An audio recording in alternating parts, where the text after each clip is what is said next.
Rani Mute, ada Bu. Mirel, Noviana, Aprilian, ada Bu. Oke. Oke, sebelum Ibu mulai, Ibu mau ngecek kerapian dulu. Coba berdiri dulu. Nah, bajunya masukin bajunya. Ini kalau sendiri Bu. Oke, nggak mungkin ya keluar sendiri kalau nggak mampu keluarkan. Sepatunya mana? Sepatunya mana?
Oke. Apa itu berpikir komputasional? Apa itu berpikir komputasional? Berpikir komputasional itu adalah sebuah metode pemecahan masalah yang menggunakan teknik dan konsep dasar dari ilmu komputer. Nah, ini biasanya proses berpikirnya itu secara logis dan sistematis, yang memungkinkan kita untuk merumuskan masalah dan solusinya dengan cara yang dapat dilakukan oleh manusia atau komputer. Nah, berpikir komputasional ini kita bermain dengan alat-alat komputer. Biasanya kalian pernah nggak mengoperasionalkan laptop atau komputer? Ada belajar nggak kemarin? Ada. Cara-caranya ada dikasih tahu, cara ngidupinnya. Paham kan? Yang mana start, yang mana keyboard, yang mana mouse, udah diajarin berarti ya? Bukan hanya tentang pemrograman atau menjadi ahli komputer, tetapi tentang cara berpikir logis dan sistematis dalam menghadapi berbagai tantangan, baik dalam pelajaran maupun kehidupan sehari-hari. Konsep ini pertama kali diperkenalkan oleh Simon Popper pada tahun 1980-an, menekankan pentingnya mengembangkan pola pikir yang mirip dengan cara kerja ilmuwan komputer untuk memecahkan masalah. Nah, dengan adanya komputer, manusia bisa dibantu untuk berpikir dengan adanya teknik-teknik komputer ini. 4 landasan berpikir komputasional. Yang pertama itu ada dekomposisi. Nah, dekomposisi ini memecahkan masalah besar dan kompleks menjadi bagian-bagian yang terperinci, lebih sederhana dan lebih mudah dikelola. Ibaratnya jika kalian punya puzzle besar, kalian tahu puzzle? Tahu? Ada yang pernah mainin puzzle? Ada. Kalian tidak langsung menyelesaikannya sekaligus, tetapi memisahkan bagian-bagiannya. Nah, dari puzzle-nya yang awalnya itu utuh, kalian pisahkan, kemudian bisa nggak kalian menyusunnya lagi? Pasti dalam waktu yang tidak singkat kan? Karena dari serpian-serpian puzzle itu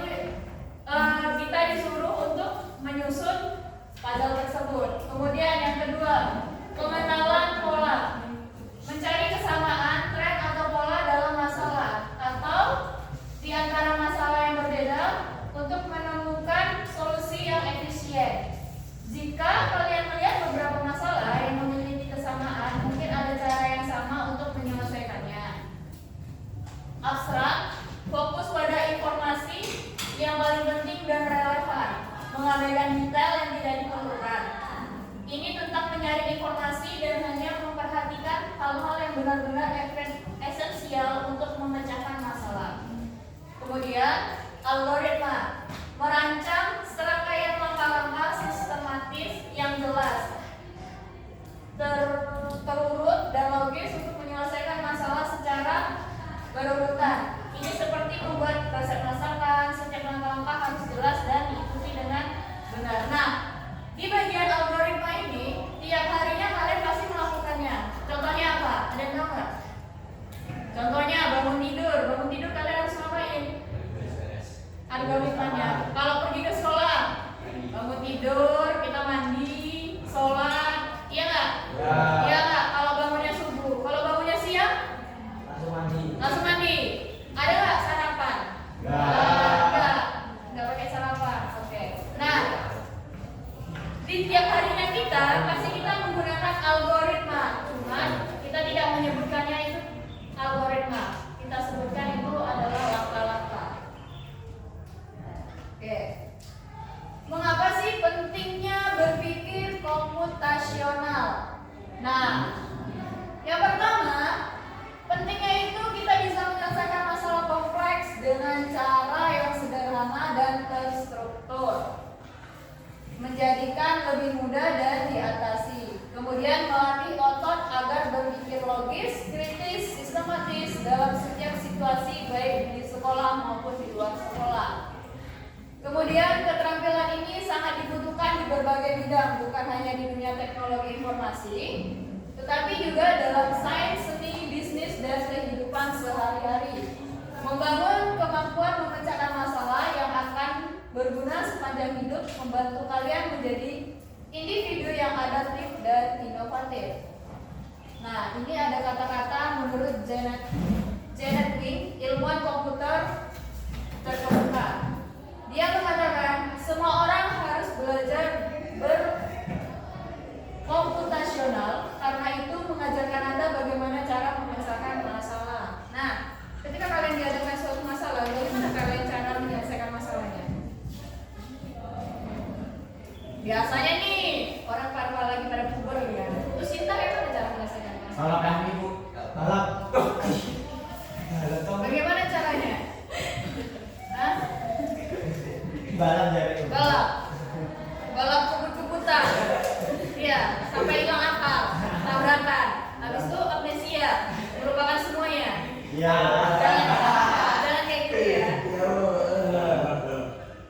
Carilah pemecahan masalah itu yang bersifatnya positif, jangan yang negatif. Harusnya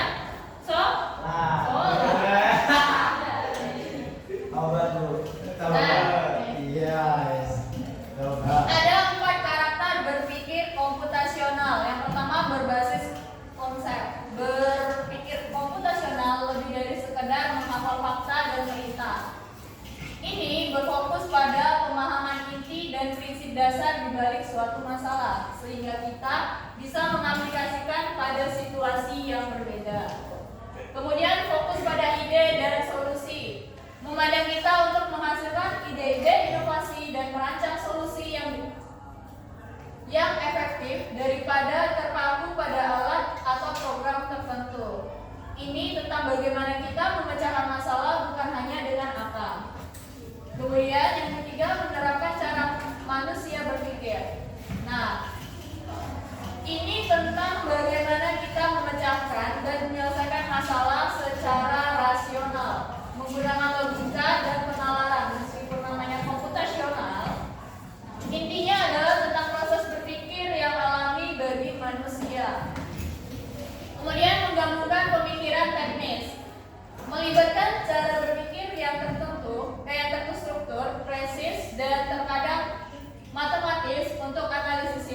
membantu kita melihat masalah dari sudut pandang yang lebih analisis dan sistematik, mirip dengan cara insinyur atau ilmuwan yang mendekati suatu tantangan.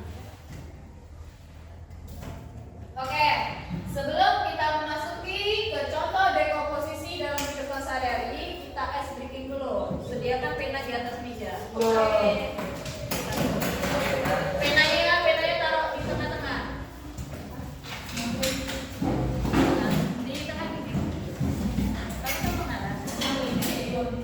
Dah, ya satu aja. Dah, satu pena ini nanti kalian berebut dengan teman sebangku ya. Yang bertiga.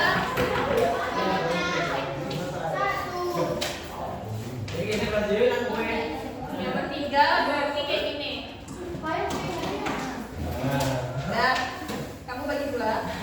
Berarti kamu harus ngambil dua-dua pena ini. Berebut ya. Ya kan? Ya. Udah semuanya. Udah. Berdiri.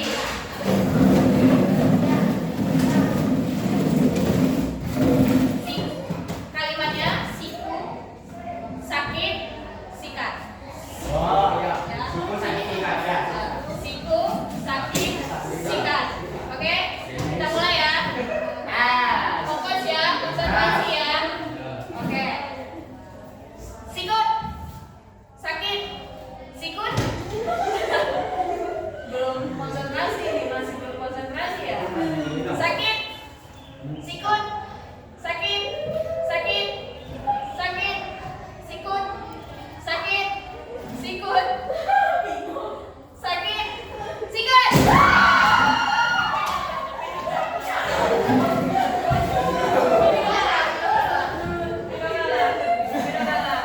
Banyak yang belum konsentrasi ya. Oke, kita ulang lagi.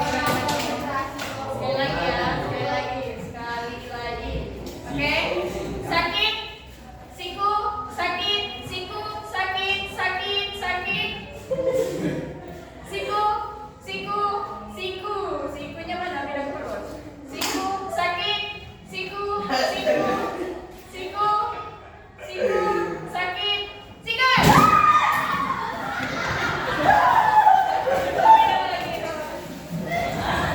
Bergantian ya. Oke.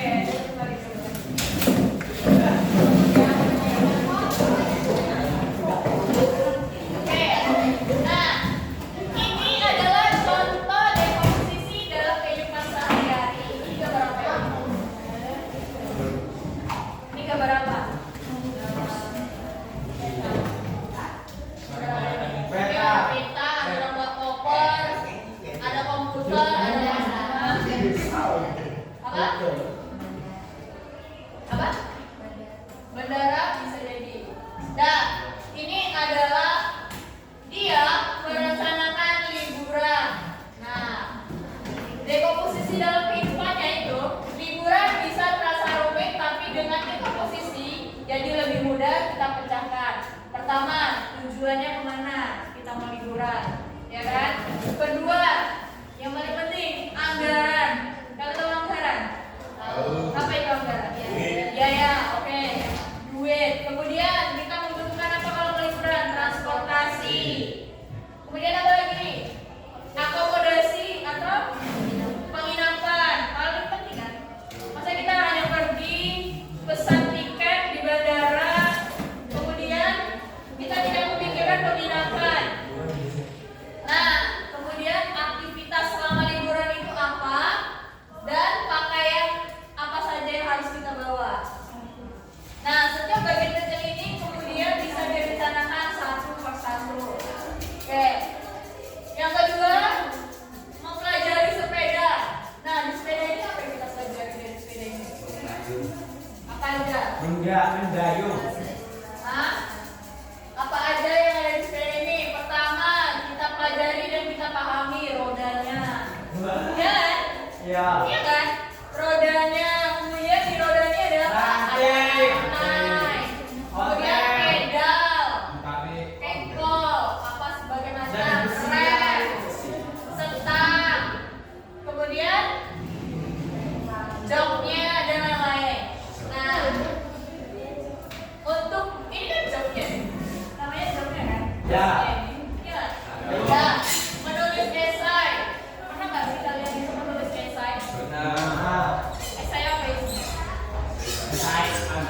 Adjektif. Hah? Esai ojek. Esai, esai. Bukan esai yang ada di objektif ujian itu bukan ya. Esai kayak cerita singkat. Nah, kalau menulis esai itu yang kita butuhkan pertama pendahuluannya, pengantar topiknya apa, kemudian isinya apa, kesimpulan dan daftar pustaka. Belum belajar ya esai bahasa Indonesia? Oke. Nah, di sini ada contoh algoritma. Nah, ini yang kita sebut dengan mesin codingnya. Coding itu lebih ke robot, mesin komputer. Nah, langkah definisi menyelesaikan masalah. Misalnya nih, cara membuat kopi. Apa aja langkah-langkahnya? Ada dulu airnya. Apa dulu? Air. Kemudian gula. Kemudian kopi. Terus gelas. Hah? Sendok. Terus air. Apinya dipanasin. Yang mana yang paling utama dulu untuk menyeduh sebuah kopi? Air panas. Setelah air panas harus cangkir. Cangkir, bukan gula dan kopi dulu. Lupa dia. Boleh taruh mana? Iya kan? Nah, itulah langkah-langkah dalam membuat kopi. Nah, contoh algoritmanya nih. Untuk membuat teh lah atau kopi. Siapkan cangkir, teh, gula dan air bersih. Kemudian serahkan air bersih ke dalam panci. Kita tuangkan airnya ke dalam panci, kemudian kita rebus airnya sehingga dia panas. Kemudian habis itu masukkan teh celup ke dalam cangkir, kemudian tuangkan air panas, tambahkan gula dan lain-lain. Paham ya? Nah, setiap langkah demi langkah itu tuh kalian udah melakukan coding sebenarnya. Coding itu namanya coding. Yang dilakukan dengan langkah demi langkah itu termasuk coding dalam kehidupan sehari-hari. Nah, yang kalian pikirkan itu coding itu seperti apa? Pas main di IT? Iya kan? Enggak selamanya itu harus main di IT. Kalian punya media sosial, kalian punya gadget, itu udah bermain dengan coding. Nah, coding itu dia termasuk ke dalam alat digital yang bisa kita gunakan dengan gampang dan ada langkah-langkahnya. Jadi selama ini tuh dalam kehidupan sehari-hari